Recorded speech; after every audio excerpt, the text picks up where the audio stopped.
Hey friends, welcome back for Storytime Tuesday. Today we are going to read Turkey's Gift to the People by Rucki. Now I want to read you this little part right here in the beginning that gives you a little heads up on the story, if you will.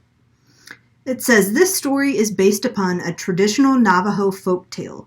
It is not meant to be accurate retelling of the traditional folktale, but an adaptation and an interpretation of it.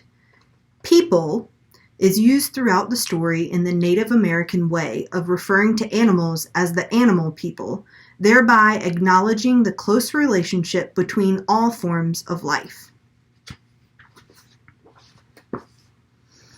Once there was a time when all the people of the world lived and worked together in perfect harmony. One day during this time, Crow was exploring far from home. It was a beautiful day. To the east he saw the sun shining on the hills. To the south he saw the wind blowing gently through the grasses. To the west he saw the cool water dripping from the mountain tops to the streams below. Crow headed north, flying farther and farther. Suddenly he saw something he had never seen before on the horizon. It was a great wall of water, taller than any tree and wider than any river, and it was headed right toward his people and his homeland.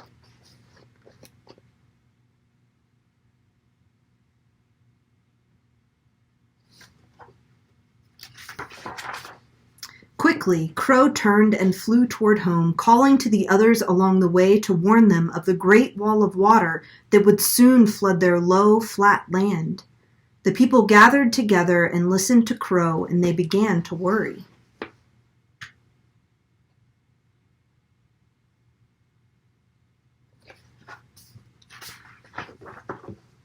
Bear said, "We must move to higher ground." "But the mountains are too far away," said Butterfly. "Then we must go to the hills," decided Bear. The people agreed.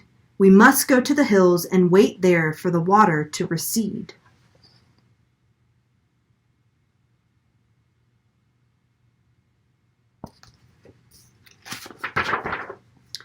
When they finally reached the hilltops and looked toward the wall of water far off in the distance, the people discovered it was much larger than they had imagined. These hills were not high enough to protect them.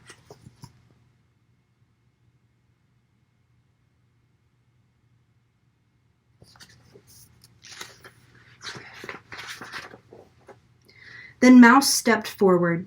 "I have an idea. These giant reeds are hollow, and their inside chambers are bigger than any cave.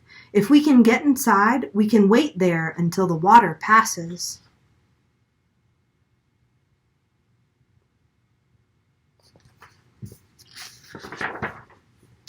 Beaver knew this was her job. She began to gnaw an opening at the base of the reed so the people could get inside.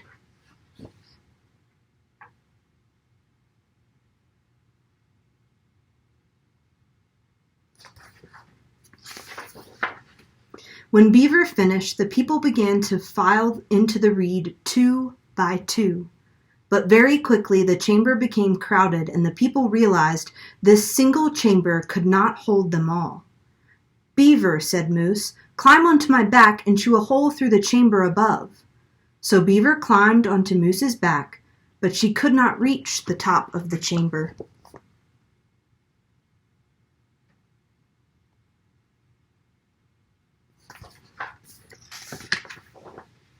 "Wait," said Spider, "I will weave a strong web for Beaver to climb so she can reach the top."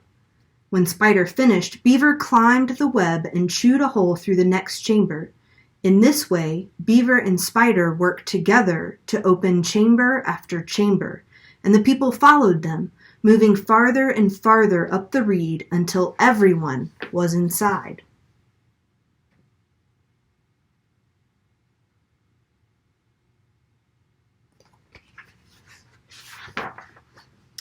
But Ground Squirrel was keeping track of everyone who entered the reed, and by his tally, one couple was missing. "Where are Mr. and Mrs. Turkey?" he shouted. The people searched all the chambers of the giant reed, but the couple was nowhere to be found. Ground Squirrel stepped outside and looked anxiously toward the approaching wall of water.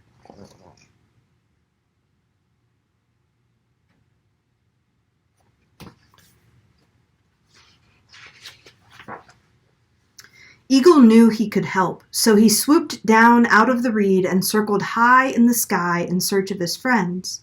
Almost immediately he spotted them, running as fast as their short legs could carry them just in front of the floodwaters. "Hurry!" Eagle shouted. "Come on, you can make it!"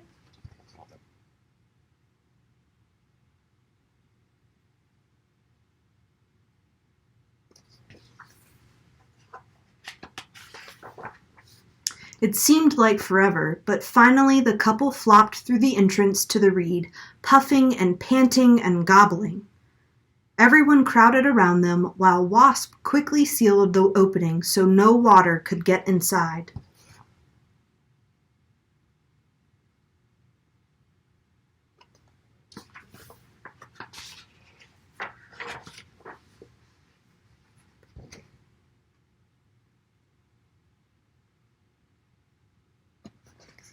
See all of the water, and these are the reeds that they're hiding in.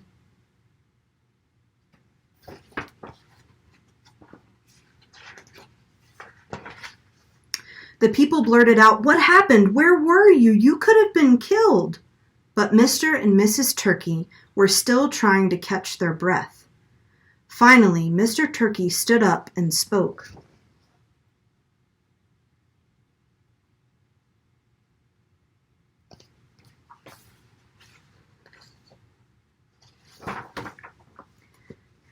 "You forgot the seeds," he exclaimed.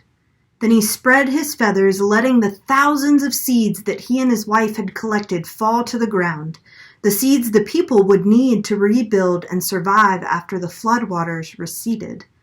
All the people cheered.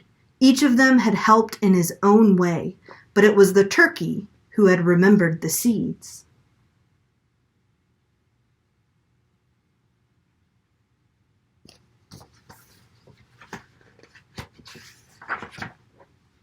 Now I want to read you this little note about the author that says, Ani Rucki is a fine artist and a writer based in Columbia, Maryland. Mrs. Rucki was with a publishing house in Boston before taking time off to travel North America. She finds mythology a valuable teaching tool, especially for children, and retells this story because of its cooperative lesson, unlikely hero, and emphasis on the importance of seeds and plants. This is her first published work. So I hope you enjoyed reading Turkey's Gift to the People with me today, and join me next week for Storytime Tuesday.